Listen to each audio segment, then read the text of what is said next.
സംസാരിച്ചിട്ടുണ്ട്. ഇപ്പോൾ ഇവിടെ ഇന്നിപ്പോൾ ആകെ 38 കുട്ടികളാണ് ഇവിടെയുള്ള വിവിധ ആശുപത്രികളിലായിട്ടുള്ളത്. സർക്കാർ ആശുപത്രിയിൽ 12 കുട്ടികളാണുള്ളത്. ടോട്ടൽ 38 കുട്ടികൾ ഈ ബത്തേരിയുടെ അതായത് പ്രൈവറ്റ് ഹോസ്പിറ്റലും ഇവിടെ ഉൾപ്പെടെ മെഡിക്കൽ ഇവിടെ സർക്കാർ ആശുപത്രി ഉൾപ്പെടെ അതിൽ 2-3 കുട്ടികൾക്കാണ് കുറച്ച് ചുമ പനിയൊക്കെ കാണുന്നത്. 3 കേസ് മൊത്തം പോസിറ്റീവായി. ഇന്നിപ്പോൾ ഒന്നും കൂടെ വന്നിട്ടുണ്ട്. അപ്പോൾ 2 കേസായിരുന്നു ഇന്നലെ വരെ. ഇന്നിപ്പോൾ 3ാമത്തെ കേസ് പോസിറ്റീവായിട്ടുണ്ട്. എങ്കിലും ഒരു എന്താ പറയേണ്ടത്, അതായത് ഭയപ്പെടേണ്ട സാഹചര്യമില്ല. കുട്ടികളുടെ ജീവനെ സംബന്ധിച്ചിടത്തോളം ഭയപ്പെടേണ്ട സാഹചര്യമില്ല. അതാണ് ഇപ്പോഴത്തേത്. പിന്നെ ഇതെങ്ങനെ വന്നു എന്നുള്ളതിൻ്റെയാണ്. അതിൽ നിങ്ങൾക്ക് തന്നെ അറിയാം, ബോർവെല്ലിൻ്റെ റിസൾട്ട് നെഗറ്റീവായിരുന്നു. എന്നാൽ കിണറ്റിലെ വെള്ളത്തിൻ്റെ റിസൾട്ട് വന്നിട്ടില്ല. നാളെ വൈകുന്നേരം ആകുമ്പോഴേക്ക് എത്തുന്നതാണ് മനസ്സിലാക്കുന്നത്. അപ്പോൾ അതിന് ശേഷം നമുക്ക് ആലോചിക്കാം. കാരണം രക്ഷിതാക്കൾക്കൊരു ഭയമുണ്ട്, കിണറിനാണ് അസുഖം വന്നതെങ്കിൽ പിന്നെ അങ്ങോട്ട് സ്കൂളിലേക്ക് വിടാൻ ഒരു ഭയം രക്ഷിതാക്കൾ പ്രകടിപ്പിച്ചു. ഏതായാലും നാളെ വൈകുന്നേരത്തിനുള്ളിൽ അതിൻ്റെ റിസൾട്ട് വരും. വന്നതിന് ശേഷം ആലോചിക്കാം.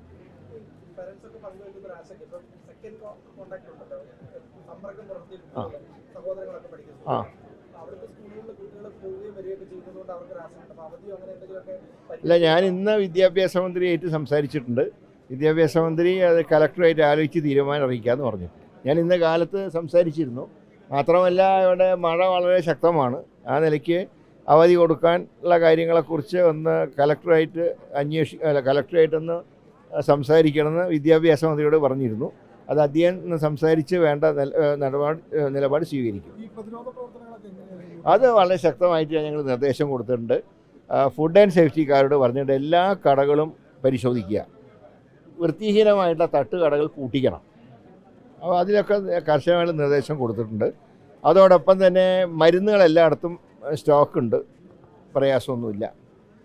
പിന്നെ ഇത് വരാതിരിക്കാനുള്ള നടപടികൾ, ഹോട്ടലുകളിലൊക്കെ തിളപ്പിച്ചാറ്റിയ വെള്ളം മാത്രമേ കൊടുക്കാവൂ എന്ന് കർശനമായി പറഞ്ഞിട്ടുണ്ട്. അത് നടത്താത്ത ഹോട്ടലുകൾക്കെതിരായിട്ട് നടപടി ഉണ്ടാകും. പിന്നെ ആരോഗ്യം മാത്രം ശ്രദ്ധിച്ചാൽ പോരാ, മറ്റ് വകുപ്പുകൾ, പ്രത്യേകിച്ച് തദ്ദേശ സ്വയംഭരണ സ്ഥാപനങ്ങൾ ഈ പരിസരം വൃത്തിയാക്കേണ്ട ചുമതലയൊക്കെ അവർക്കുണ്ട്. അവരും കൂടെ സഹകരിക്കണം. ഇത് വിവിധ ഡിപ്പാർട്ട്മെൻറ്റുകളുടെ സഹകരണം ഉണ്ടെങ്കിൽ മാത്രമേ ഇതിനെ പൂർണ്ണമായിട്ടും പ്രതിരോധിക്കാൻ കഴിയൂ. ഏതായാലും ആരോഗ്യവകുപ്പും ഫുഡ് സേഫ്റ്റിയും വളരെ കർശനമായിട്ട് ഞങ്ങളുടെ നിർദ്ദേശങ്ങളുമായിട്ട് മുന്നോട്ട് പോകുന്നുണ്ട്.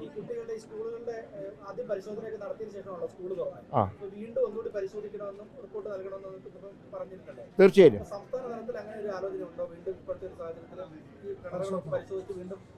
അത് ഒന്ന് മുഖ്യമന്ത്രിയായിട്ട് ആലോചിച്ച് തീരുമാനമെടുക്കുന്നതാണ്. അതെല്ലാം സർക്കാർ തന്നെ അക്കാര്യത്തിൽ വേണ്ട നടപടി സ്വീകരിക്കും. എങ്ങനെ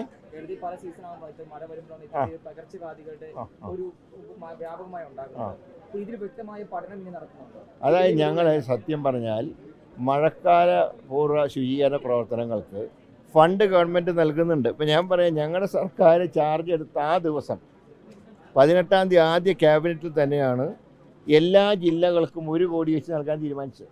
ഞങ്ങൾ അധികാരത്തിൽ വന്ന സത്യപ്രതിജ്ഞ ചെയ്ത ദിവസം. പക്ഷേ കഴിഞ്ഞ ഒരു ഇലക്ഷൻ്റെ ഒരു മൂടൊക്കെ കാരണം അത് പലയിടത്തും നടന്നില്ല. കാരണം പെരുമാറ്റച്ചട്ടവും കാര്യങ്ങളൊക്കെ കാരണം സാധാരണ സ്വീകരിക്കുന്ന നടപടികൾ ചിലയിടത്ത് ഉണ്ടായി കാണില്ല. ഒരുപക്ഷെ അതും ഈ രോഗത്തിൻ്റെ വ്യാപനത്തിന് കാരണമായി കാണാം.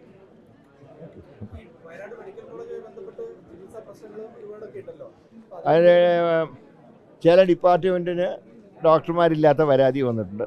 ഇപ്പോൾ ന്യൂറോ, നെഫ്രോളജി, റേഡിയോളജി, ആ 3നും PSCയിലേക്ക് നിയമനത്തിന് വേണ്ടി ആരോഗ്യവകുപ്പ് കത്തയച്ചിട്ടുണ്ട്. ഞാൻ പറയാം, ഈ മെഡിക്കൽ കോളേജ് യാതൊരു സൗകര്യവും നോക്കാതെ എടുത്ത് ചാടി ആരംഭിച്ചതാണ്. പക്ഷേ ഞങ്ങൾക്ക് ഇപ്പോൾ എന്തായാലും ആ മെഡിക്കൽ കോളേജ് നിലനിർത്തണമല്ലോ, അതൊരിക്കലും പൂട്ടാൻ പറ്റില്ല. അതുകൊണ്ട് തന്നെയാണ് അതിൻ്റെ ഡെവലപ്മെൻറ്റിന് ഇപ്പോൾ 28 ഏക്കർ റവന്യൂ ഭൂമി ഏറ്റെടുക്കാൻ ഞങ്ങൾ തീരുമാനിച്ചിട്ടുണ്ട്. 28 ഏക്കർ വനഭൂമി ഞങ്ങൾ ആവശ്യപ്പെട്ടിട്ടുണ്ട്. പകരം 28 ഏക്കർ റവന്യൂ ഭൂമി തിരിച്ച് ഫോറസ്റ്റിന് കൊടുക്കാമെന്ന് പറഞ്ഞിട്ടുണ്ട്. അതിന് കേന്ദ്ര ഗവൺമെൻറ് പെർമിഷൻ വേണം. ഞങ്ങൾ അതിന് കാത്തിരിക്കുകയാണ്. അപ്പോൾ ഇന്നലത്തോടുകൂടെ സംസ്ഥാന സർക്കാരിൻ്റെ എല്ലാ നടപടിയും ഞങ്ങൾ പൂർത്തിയാക്കി. അതിൻ്റെ ഇനിയിപ്പോൾ കേന്ദ്രത്തിൻ്റെ പെർമിഷൻ കിട്ടാൻ DME-നെ തന്നെ ഞങ്ങൾ ഡൽഹിക്ക് അയക്കുക. അതുകൊണ്ട് ഈ മെഡിക്കൽ കോളേജ് പ്രാവർത്തികമാക്കണം. അത് തന്നെയാണ് പുതിയ ഗവൺമെൻറ് നിലപാട്. ഞങ്ങൾ പ്രതിപക്ഷത്തിരുന്നപ്പോൾ ഞങ്ങൾ മുമ്പ് ഭരണകക്ഷിയായിരുന്ന ഉമ്മൻചാണ്ടി സർക്കാരിൻ്റെ കാലത്താണ് വീരേന്ദ്രകുമാറിൻ്റെ കുടുംബം 50 ഏക്കർ മടക്കിയമലയിൽ നൽകിയത്. അവിടെ ഉമ്മൻചാണ്ടിയുടെ കാലത്ത് തറക്കല്ലിട്ടു.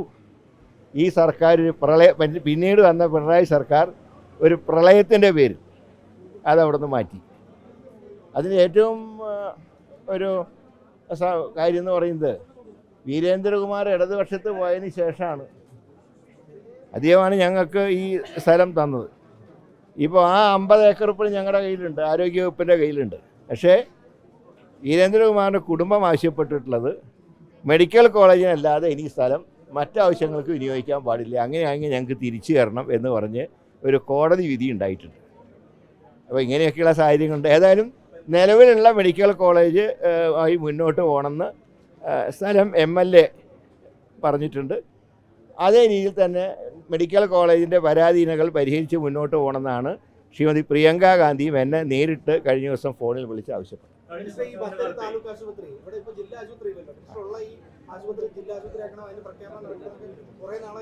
അല്ല, അത് MLA ആവശ്യപ്പെട്ടിട്ടുണ്ട്. ഇവിടെ ഈ ആശുപത്രിയിൽ നിങ്ങൾക്കറിയാം, ഞാൻ MP ആയിരുന്നപ്പോൾ MP ഫണ്ട് ഉൾപ്പെടെ നൽകിയിട്ടുണ്ട്. ആദ്യത്തെ ഫണ്ട് നൽകിയ ഞാൻ അവിടെ MP ആയിരിക്കുമ്പോൾ. കഴിഞ്ഞ സർക്കാരിന്റെ കാലത്ത് ഒരു ചികിത്സാ പിഴവ് നടന്നു. പ്രസവശേഷം യുവതിയുടെ ശരീരത്തിൽ തുണി കുടുങ്ങിയ സംഭവം. അതിനകത്ത് ഇതുവരെ അന്വേഷണ റിപ്പോർട്ട് ഒന്നും എത്തിയിട്ടില്ല. എന്തിടപെടലാണ് അതിനകത്ത് നടത്താൻ വേണ്ടി? ഏതായാലും ചികിത്സാ പിഴവിനെ കുറിച്ച് പരാതി കിട്ടിയ അനുസരിച്ച് ഞങ്ങൾ അന്വേഷിച്ച് നടപടി സ്വീകരിക്കുന്നുണ്ട്.